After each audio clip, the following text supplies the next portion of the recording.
السلام عليكم ورحمة الله وبركاته. إن الحمد لله نحمده ونستعينه ونستهديه ونستغفره ونعوذ بالله من شرور أنفسنا ومن سيئات أعمالنا. من يهده الله فلا مضل له ومن يضلله فلا هادي له. أشهد أن لا إله إلا الله وحده لا شريك له وأشهد أن محمدا عبده ورسوله. يا أيها الذين آمنوا اتقوا الله وقولوا قولا سديدا يصلح لكم أعمالكم ويغفر لكم ذنوبكم ومن يطع الله ورسوله فقد فاز فوزا عظيما. الحمد لله الذي بنعمته تتم الصالحات. ربنا آتنا من لدنك رحمة وهيئ لنا من أمرنا رشدا. اللهم آت نفسي تقواها وزكيها وأنت خير من زكاها أنت وليها ومولاها. أما بعد. Alhamdulillah, syukur pada Allah Azza wa Jal kerana dengan rahmat dan juga limpah kurnia yang Allah Ta'ala berikan dapat kita bersama pada malam ni menyambung perbahasan daripada 40 hadis aspirasi kejayaan Rasulullah sallallahu alaihi wasallam ataupun al-arba'un at-tatwiriyah, hadisan fi tatwiriz zat wa asbabin najah. Terakhir sebelum pada ni kita berhenti pada hadis yang kedua. Hadis yang kedua iaitu pada muka surat 30. Kita dah sentuh sikit syarahnya. Kita berhenti pada muka surat 38, iaitu kita membahaskan poin yang kedua yang disampaikan oleh penulis syarah kepada hadis yang kedua ni, iaitu menentukan kualiti diri seorang mukmin. Dan kita berhenti pada muka surat 38 tu lah, pada frasa kedua ialah seorang yang kuat, kata Imam An-Nawawi. Kita berhenti situ. Sebelum pada kita sambung, kita tengok dulu hadis dia pada muka surat 30 sebagai ulang kaji untuk nampak syarah kita pada malam ni ataupun perbahasan kita pada malam ni. Hadis pada muka surat 30 di bawah tajuk tinggalkan sikap lemah. An Abi Hurairah radhiyallahu anhu qala sallallahu alaihi wasallam al-mu'minul qawiyyu khairun wa ahabbu ila Allah minal mu'minid dha'if wa fi kulli khairin ihris ala ma yanfa'uk wasta'in billahi wa la ta'jiz wa in asabaka shay'un fala taqul law anni fa'altu kana kadha wa kadha walakin qul qaddarallahu wa ma syaa fa'al fa inna law taftahu 'amal asy-syaitan.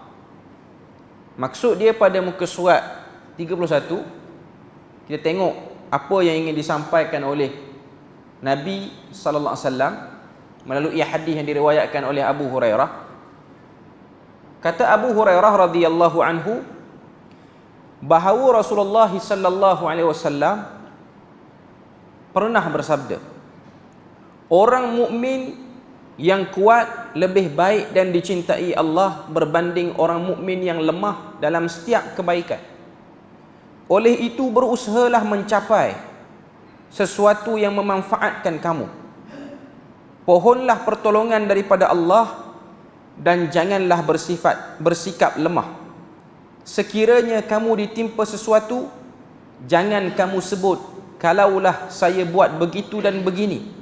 Sebaliknya sebutkan Allah telah mentakdirkan dan apa yang dia kehendaki pasti akan berlaku. Kerana ucapan kalau ini akan membuka langkah syaitan. Hadis ini diriwayatkan oleh Al-Imam Muslim dalam kitab Al-Qadar, bab fil amri bil quwwah wa tarkil ajz wal isti'anatu billah wa tafwid al maqadir lillah. Daripada hadis ni kita dah bahas pada perbahasan sebelum ni, ada banyak benda, sebab tu syarah dia pun agak panjang. Kita dah bahas poin yang pertama. Poin pertama, penulis sebut berkenaan dengan keperluan beriman kepada Allah. Satu-satu orang ni dia nak dapat kekuatan yang betul-betul memberi tenaga kepada dia, iaitu tenaga daripada dalam sampai keluar, dia mesti kena ada iman kepada Allah. Iman dengan makna percaya. Itu seringkas-ringkas maksud untuk membahaskan apa maksud iman. Tapi sebenarnya percaya saja tak cukup. Dia ada lagi benda-benda lain. Sebab tu dalam Al-Quran Allah Ta'ala sebut, innal ladzina amanu wa amilus salihat. Orang-orang yang beriman dan beramal dengan amal saleh, itu ialah ekoran daripada iman. Bila mana orang tu ada iman, dia akan mengeluarkan amal saleh. Okay. Kita dah bahas benda tu pada poin yang pertama, iaitu pada muka surat 34. Okay. Sebab syarah dia agak panjang, saya tak nak ulang banyak. Okay. Poin yang kedua, muka surat 36, menentukan kualiti diri seorang mukmin. Orang beriman tu pula ada kategori-kategori dia. Okay. Terus pada muka surat 38. Ni dia nak bawa pada kita pandangan beberapa ulama dalam melihat apa yang dimaksudkan oleh Nabi daripada potongan hadis ini. Iaitu bila mana Nabi sebut pada awal-awal hadis, Nabi kata al-mu'minul qawiyyun khairun wa ahabbu ila Allah minal mu'minid dha'if wa fi kulli khairin. Bila mana Nabi sebut pada potongan awal hadis ini, Nabi kata mukmin yang kuat, baik dan dicintai Allah berbanding mukmin yang dhaif pada semua kebaikan. Sekarang dia nak bawa pada kita qaul Imam An-Nawawi, muka surat 38. Okay. Iaitu Nabi kata, frasa kedua ialah seseorang yang kuat, al-mu'minul qawi. Kata Imam An-Nawawi, al-muradu bil quwwati huna azimatun nafsi wal qarihatu fi umuril akhirah. Kekuatan di sini bererti teguh dan kualiti jati diri dalam urusan akhirat. Yang dimaksudkan dengan al-mu'minul qawi, qawi situ ialah kuat. Dia punya keazaman untuk membina sesuatu yang beri manfaat pada dia di akhirat.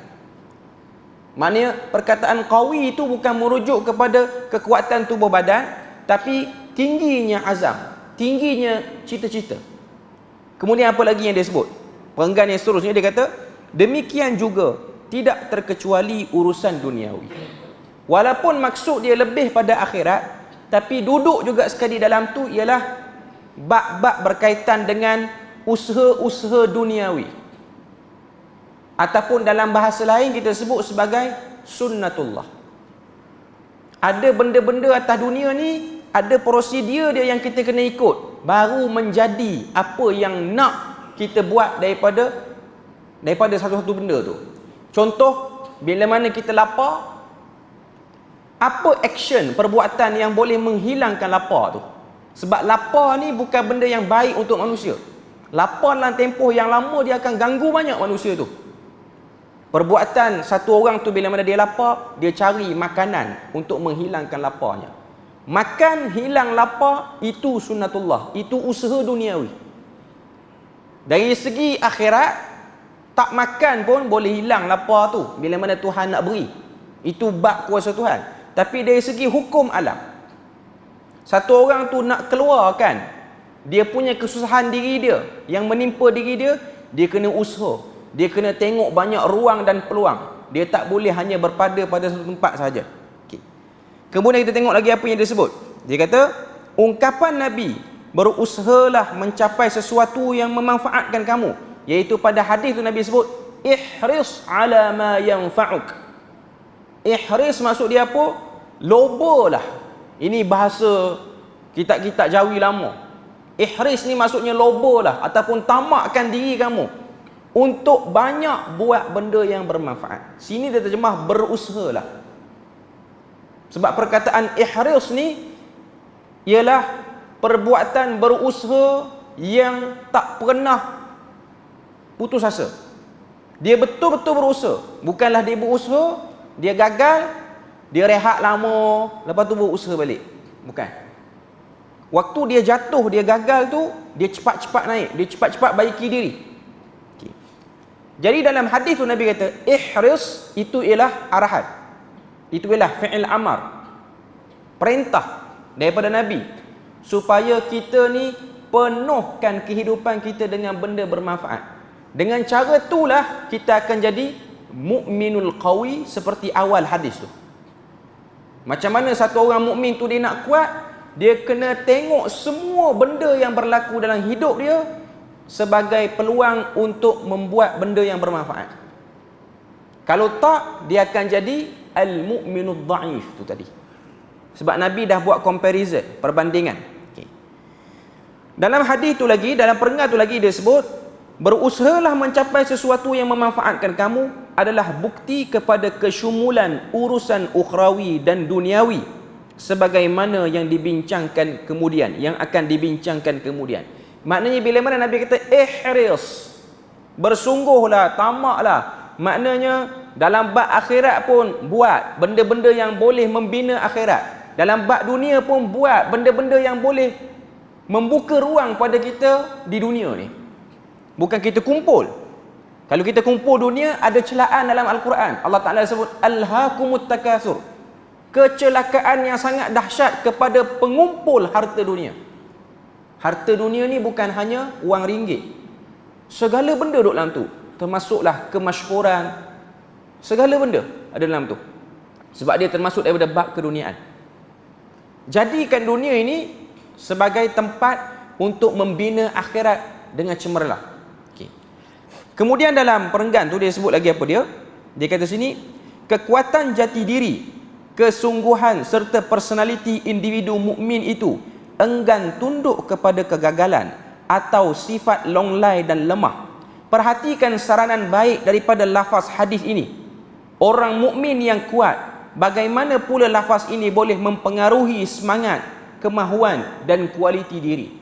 Antara sifat orang beriman yang kuat, al-mu'minul qawi ini, dia tak mengalah dengan kegagalan.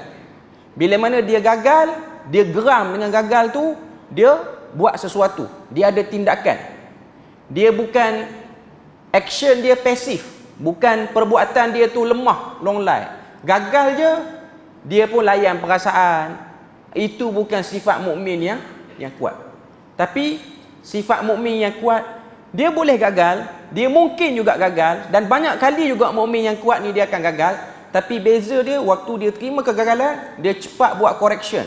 Dia cepat tengok kat mana yang tak kena, yang boleh menyebabkan gagal tu. Dia tak, orang kata apa, spoil lama sangat. Tak cakap benda tu lama-lama sangat. Terus kepada something to do, satu benda yang perlu dibuat segera. Ini juga antara ciri-ciri orang yang berjaya. Muka surat 39. Frasa ketiga ialah lebih baik di sisi Allah. Dalam hadis ni Nabi kata khairun wa ahabbu ilallah, iaitu sempurna, terbaik dan mempunyai kedudukan yang mulia. Dengan sebab sifat dia tu tak nak tunduk pada kegagalan, bahkan dia menyerap segala tekanan yang kena pada diri dia dengan sebab gagal yang banyak kali jumpa tu. Ini juga satu benda yang kita kena faham. Antara bentuk kejayaan satu orang ni, antara sifat orang yang berjaya ni ialah absorb pressure. Itu dalam bahasa-bahasa pakar motivasi barat dia sebut macam tu, menyerap tekanan. Dia makin kena tekan, makin dia serap tekanan itu. Perumpamaan mudah, satu besi itu akan naik nilainya bila mana dia diketuk dan ditempur lagi banyak berbanding besi-besi biasa.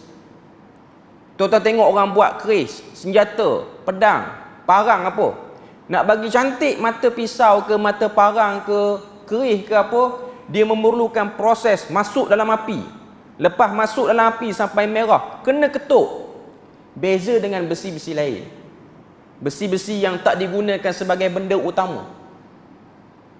Dia akan naik nilai bila mana dia dipanaskan berkali-kali, diketuk berkali-kali, baru orang boleh jual. Okey, pisau ni 5,000 harga dia. Beza dengan pisau cap kiwi yang nak potong sayur dekat dapur tu. Sebab pisau tu tak ketuk pun, keluar daripada mesin, asah macam tu, tajam, okey. Jual terus kat kedai, RM2, RM3. Yang ni lain. Yang ni lain. Macam itu perumpamaan mudah lah untuk kita nampak. Makin banyak dia kena, maka makin meningkat nilainya. Begitu juga manusia, makin banyak melalui ujian, makin naiklah ketahanan dia. Naik dia punya ketahanan dia. Okay. Namun di sisi siapa? Persoalan yang dibawa oleh penulis. Sekarang ni kita nak dapat kenaikan kedudukan. Di sisi siapa yang perlu kita beri keutamaan? Nak bagi naik nilai tu siapa yang menjadi pihak penilai yang perlu diberi utamakan? Iaitu Allah Azza wa Jalla. Bukan naikkan diri untuk naik nilai di hadapan orang je. Di hadapan orang ni lekeh. Sebab orang tak akan beri apa-apa jaminan keselamatan di akhirat. Allah Ta'ala yang boleh beri jaminan keselamatan di akhirat. Sebab tu konsep kejayaan dalam Islam ialah bukan diukur dengan kemasyhuran, sebutan di lidah-lidah yang banyak. Bukan. Walaupun tak dikenali, walaupun bukan masyhur, tapi dia satu orang yang berjaya dengan sebab dia telah menunjukkan bukti kehambaan dia yang paling terbaik pada Tuhan. Ini konsep kejayaan dalam agama kita. Bukan dinilai dengan penilaian daripada satu sistem, satu format, bukan. Tapi format tu yang letak ialah Allah Azza wa Jalla. Kemudian apa lagi yang dia sebut? Semestinya di sisi pencipta Allah Subhanahu wa Ta'ala, dialah yang telah meneguhkan untuk mukmin itu kebaikan, setiap usaha ke arah keazaman itu serta pemangkin kepada kemahuan itu tanda kemuliaan daripada Allah Azza wa Jalla. Sebab tu kalau kita tengok dalam hadis yang diriwayatkan oleh Bukhari dan Muslim, kalau tak silap hadis ni riwayat Muslim, saya kena reconfirm balik, iaitu hadis Nabi buat teka-teki dengan para sahabat.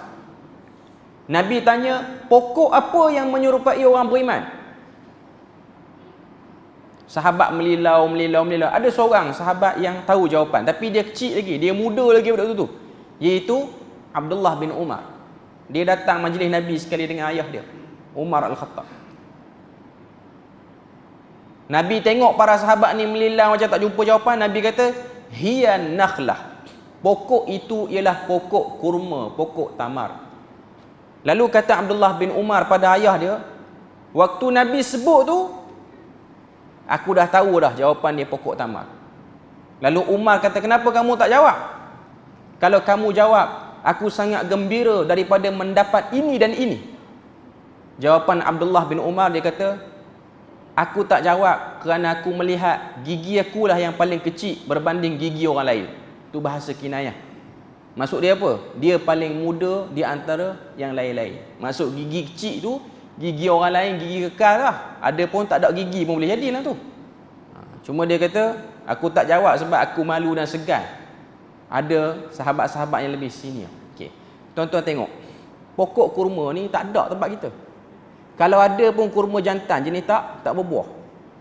Yang orang letak dekat orang kata apa, untuk perhiasan tengah-tengah bandar tu lah, ataupun orang tanam kat masjid. Ada, dia kadang-kadang berbuah tapi dia tak elok macam di tanah Arab.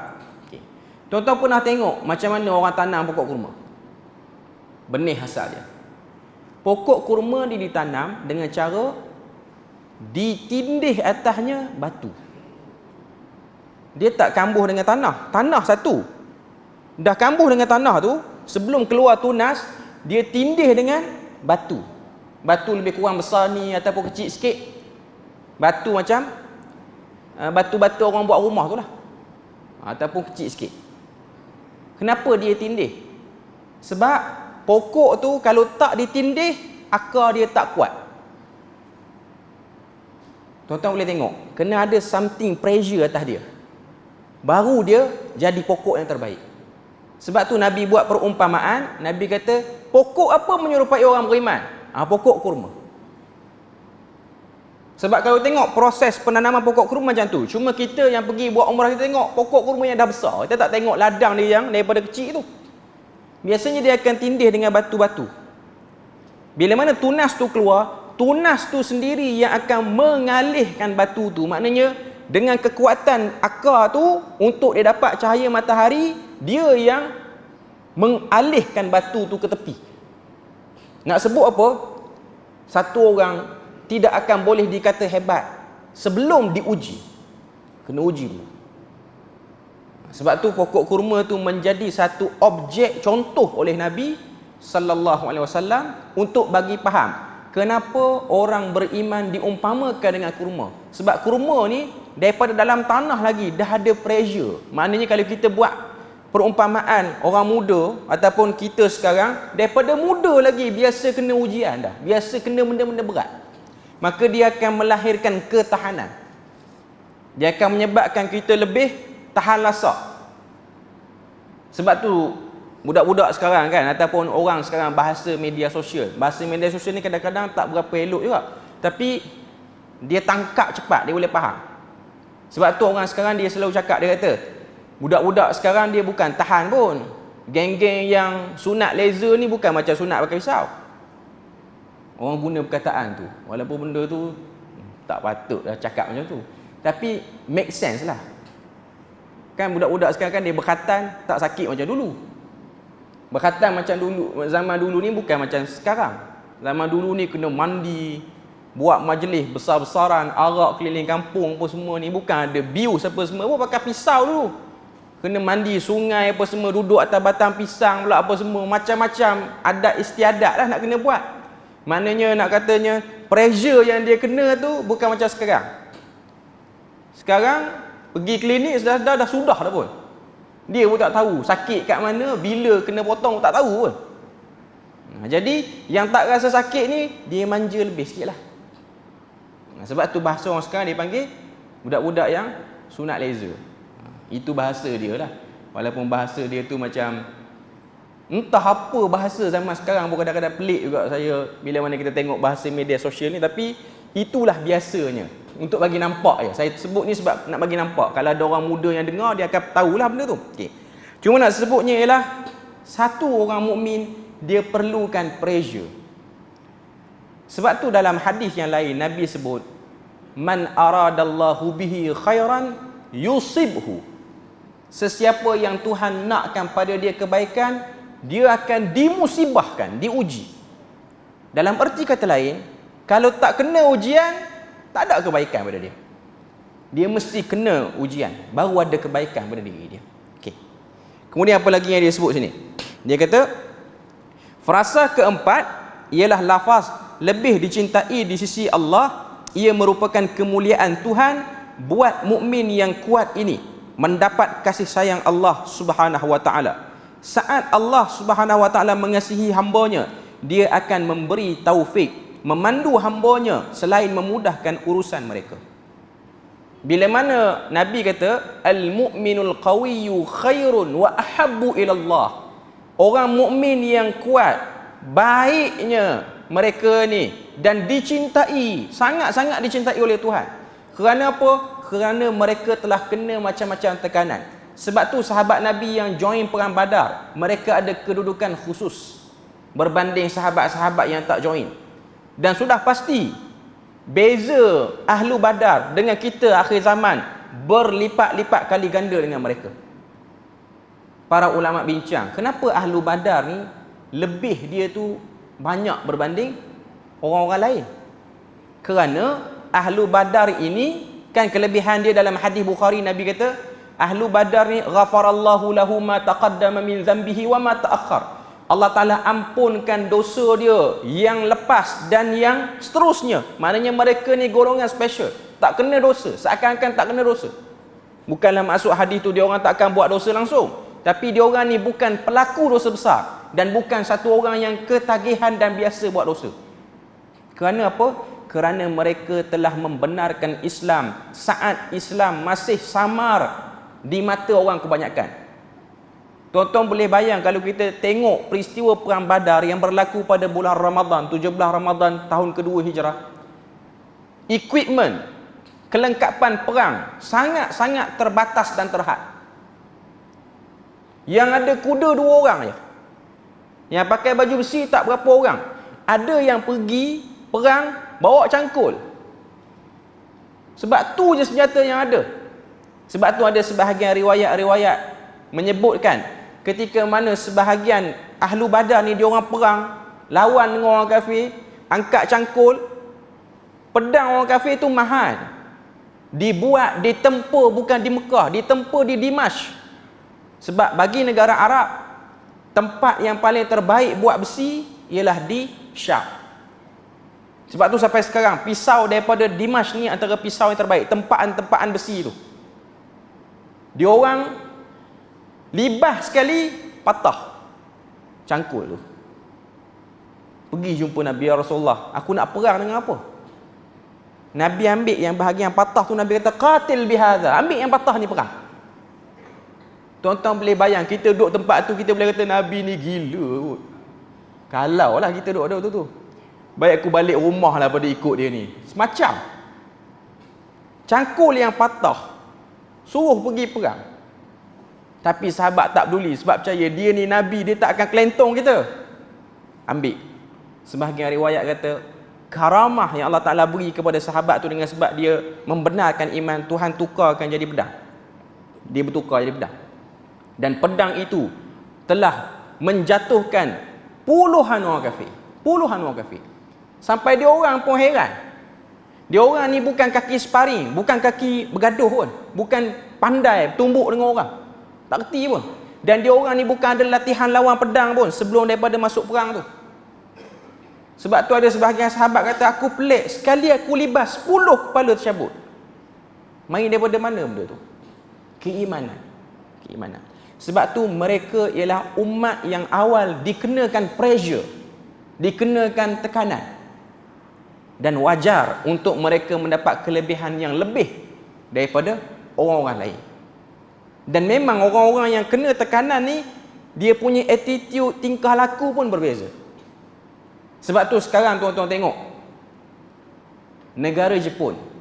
Orang selalu sebut Jepun ni common sense tinggi, paling terbaik dalam serve orang.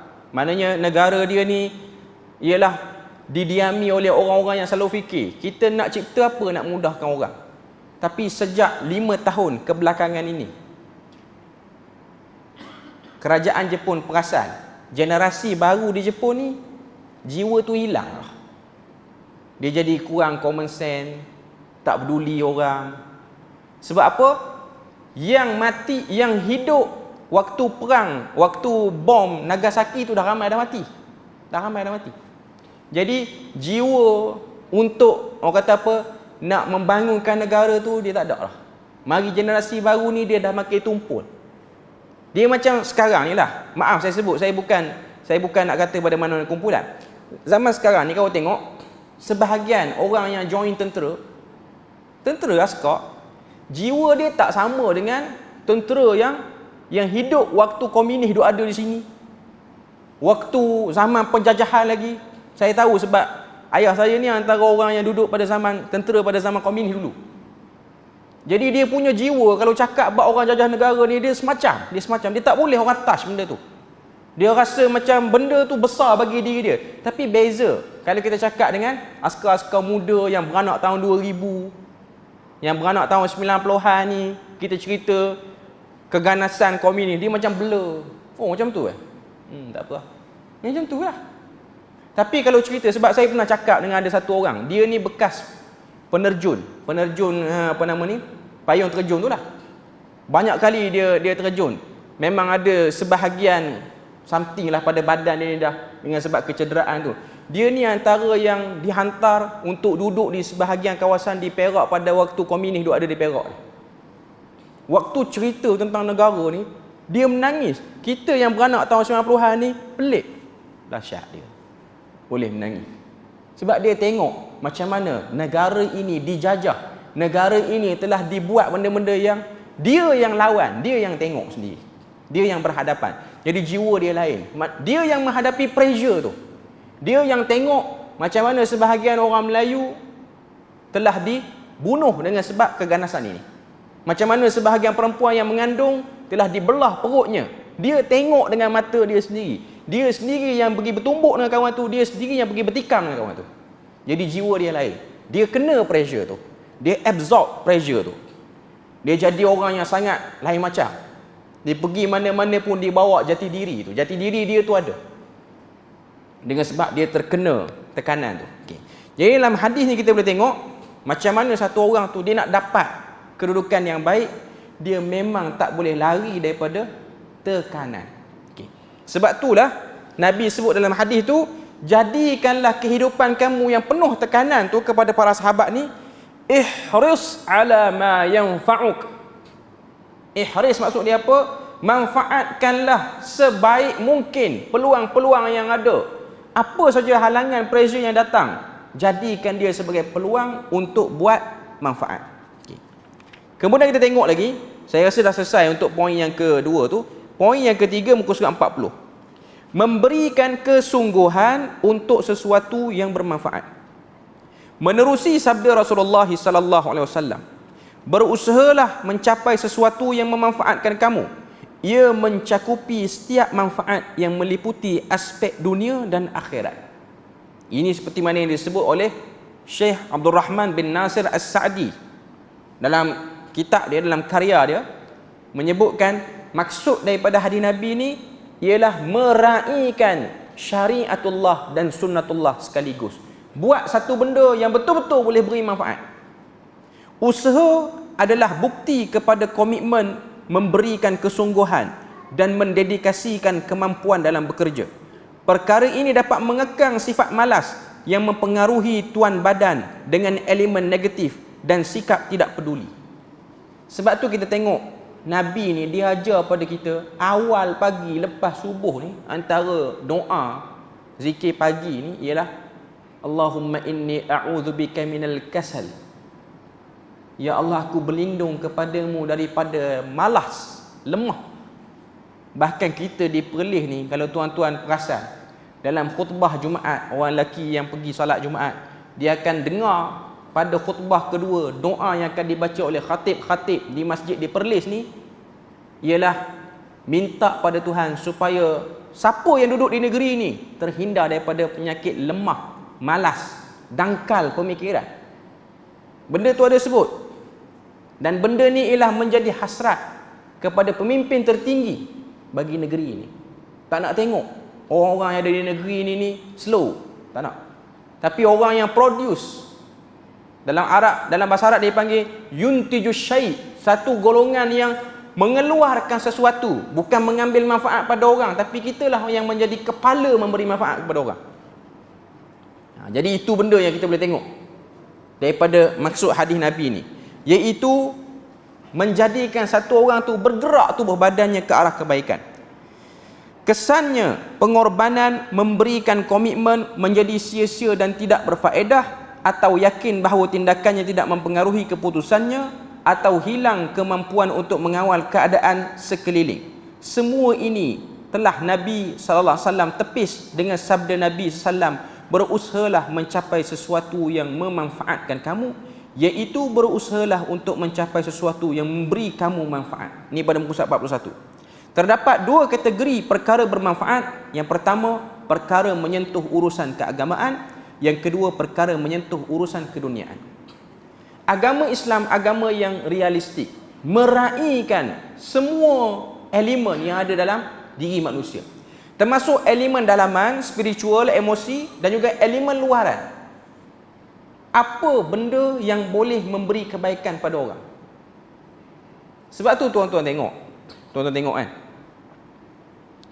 dalam hadis Nabi encourage orang, suruh bekerja, makan makanan yang halal daripada tangan sendiri, daripada tulang 4 kerat. Jangan meminta-minta. Sebab tu dalam hadis Nabi larang umat dia ni ada perangai malas berusaha dengan meminta-minta pada orang. Nabi larang. Nabi suruh produce something. Sebab tu Nabi kata satu orang lelaki yang keluar daripada rumahnya, pergi ke hutan, potong kayu, kemaskan kayu tu, ikat, letak atas belakang, pergi jual ke orang, lebih baik daripada orang yang meminta-minta.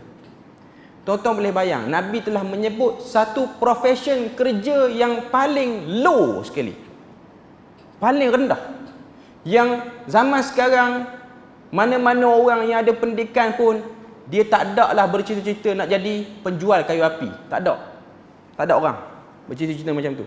Tapi sekarang saya tengok ada orang jual kayu api yang kita kira profession yang lain macam sikit. Sekarang ni kan orang suka healing, pergi kemah dekat tempat tu, berkemah dekat tempat ni. Ada setengah-setengah orang ni dia jual equipment perkemahan. Jual kemah, jual kerusi boleh lipat. Antara yang dijual ialah kayu api jual. Tapi mahal lah. Ni bukan kayu api dalam cerita Alibaba Bujang Lapuk tu. Tapi tuan-tuan boleh perasan tak dalam cerita tu, cerita Alibaba Bujang Lapuk tu, Alibaba Bujang Lapuk kan? Okey, Alibaba Bujang Lapuk, waktu Aziz Hatta kena tegur dengan bini dia tu, malah kerja, dia kata tulang dia reput apa semua. Apa kerja yang dicadangkan oleh bini dia? Pergilah potong kayu di hutan. Dia tak kata pergilah tanam kangkung ke apa, bolehlah kita jual sikit kat pasar. Dia suruh pergi. Dia pun galah dengan tali, dengan apa. Tapi nak katanya itu ialah satu implementasi yang terbaik lah dalam filem tu. Nak tunjuk pada kita bahawasanya kemuliaan seorang lelaki ialah pada keluar, bukan dia duduk di rumah. Tapi sekarang ada orang menjana pendapatan dengan duduk rumah sebab dia ada kerja-kerja online dan apa semua. Cuma nak katanya ialah bekerja, tetap bekerja, berterusan bekerja. Ini nak sebut pada kita bahawasanya buat benda bermanfaat dalam bab keduniaan. Sebab tu Islam memerangi khurafat ni. Apa saja benda yang boleh membantutkan satu orang tu daripada meraihkan sunatullah, semuanya ditolak. Sebab tu tuan-tuan tengok kan, tuan-tuan tengok zaman kita ni, macam dalam hadis tadi, Nabi sebut profesi yang paling rendah ialah jual kayu api. Ada satu orang, saya tengok video, dia buat perkongsian di media sosial ni. Dia buat teguran lah. Ni video ni dah lama waktu PKP dulu. Dia ni jual barang, orang pun masuk dalam live dia, orang kata, "Abang tolong saya ni tak ada kerja, susah nak cari makan." Dia pun kata, "Saya pun tengah kerja ni, pukul 2 pagi dia buat live jual baju banda apa semua." Okay. Cuma dia tunjuk satu sampel. Dia kata, "Kenapa saya sampai pukul 2 pagi duk buat live lagi ni? Sebab saya terinspirasi dengan satu orang." Dia kata, satu orang dia tunjuk satu link tu ialah link jual batu sungai daripada Shopee, application Shopee. Satu orang ni kerja dia ialah dia jual batu sungai. Dia pergi ke sungai, dia cari batu-batu yang elok, dia packing. Ada orang ni dia cari batu sungai tu, nak buat tungku ke, nak letak dalam aquarium ke apa semua. Jualan dia di Shopee 15,000 lebih batu tu. Antara RM15 ke RM75. Tuan-tuan boleh bayang, tak ada modal yang terlalu besar diambil. Hanya pergi ke sungai, cari batu yang elok sikit, jual. Modal dia lah modal beli packing tu lah, bubble wrap apa semua tu. Tapi dia boleh fikir, jual batu sungai. Sebab orang sekarang malas nak cari. Jadi pemudah cara dia, kita buat siap-siap. Sebab tu saya ingat di Jordan dulu, waktu saya belajar ni, setiap kali nak pergi kelas, dekat stesen bas tu, kita akan tengok ada orang buka meja kecil, meja lipat kecil tu, bawa mesin taip lama. Sebab Jordan ni dia agak terbelakang pada kita, dia memang sistem dia lama. Saya pergi belajar di Jordan tahun 2012, masuk makmal komputer, tengok mouse dia tu yang jenis ada bola kat dalam tu. Tahun 2012. Mouse yang ada bola kat dalam, lepas tu nak cocok dekat desktop tu yang jenis bulat tu, yang jenis bulat, yang lama, tahun 90 orang pakainya tu. Jordan ni dia agak terbelakang sikit. Okay. Dekat sesembah tu dia ada banyak meja orang buka. Apa dia orang buat? Dia orang berebut-rebut tahan orang untuk jadi orang yang tolong isi borang.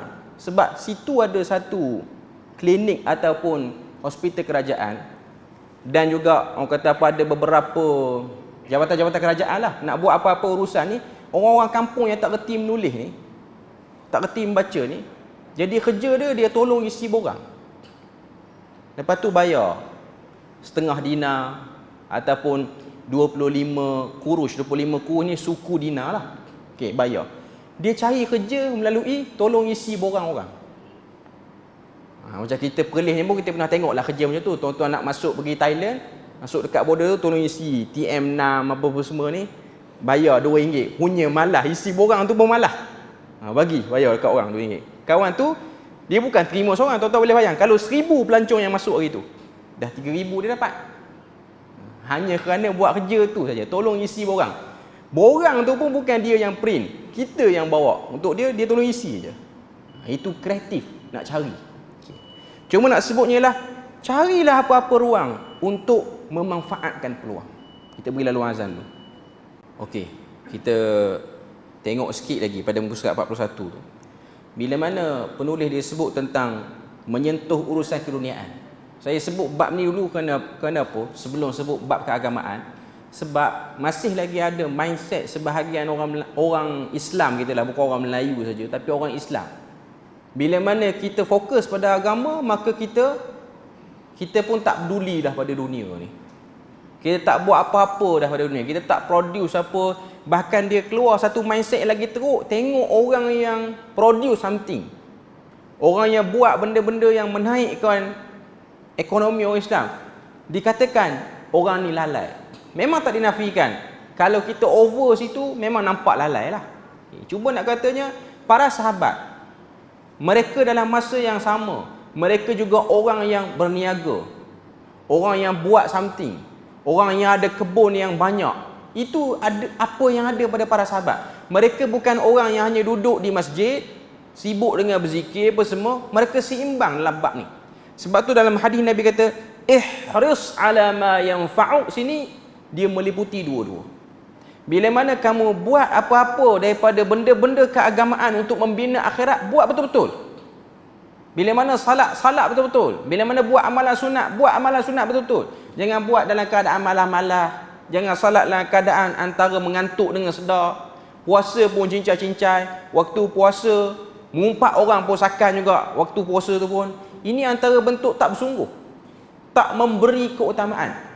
Berbeza dengan bab cari dunia. Bila mana buat urusan dunia, meeting fokus. Ada sebahagian orang beli satu, orang kata apa, beli upah syarikat tertentu untuk jadikan bilik meeting tu tak ada line internet, sebab nak suruh semua orang yang join meeting tu fokus apa yang di meeting kan. Punya bersungguh. Tapi secara umumnya bila mana dalam bab keagamaan, bunyi telefon pun waktu salat, dia risau dah. Siapa yang call ni? Klien mana yang call? Itu tak seimbang. Kurang keseimbangan. Jadi dalam hadis ni Nabi sebut ihris ala ma yanfa'uk. Antara bentuk kejayaan seorang Muslim itu pandai menyeimbangkan benda-benda bermanfaat. Bukan hanya membina keduniaan untuk memajukan diri dia, tapi juga membina akhirat untuk memberi tempat yang terbaik di akhirat nanti. Okay. Jadi kita berpada situ je untuk malam ni. InsyaAllah nanti kita akan masuk poin yang keempat, muka surat 42 tu. Maknanya kita panjang sikit sebab hadis ni dia banyak poin-poin yang penting untuk disyarahkan secara satu-satu. Dia tak boleh kita langkau dengan mudah sebab kita akan tertinggal benda-benda penting yang nak disampaikan oleh penulis. Jadi kita berpada situ je untuk malam ni. Kita berhenti pada poin yang keempat tu. Kita akan sambung sinilah pada kali yang akan datang. Subhanakallahumma wa bihamdik, asyhadu an la ilaha illa anta wa astaghfiruka wa atubu ilaik. Wassalamualaikum warahmatullahi wabarakatuh.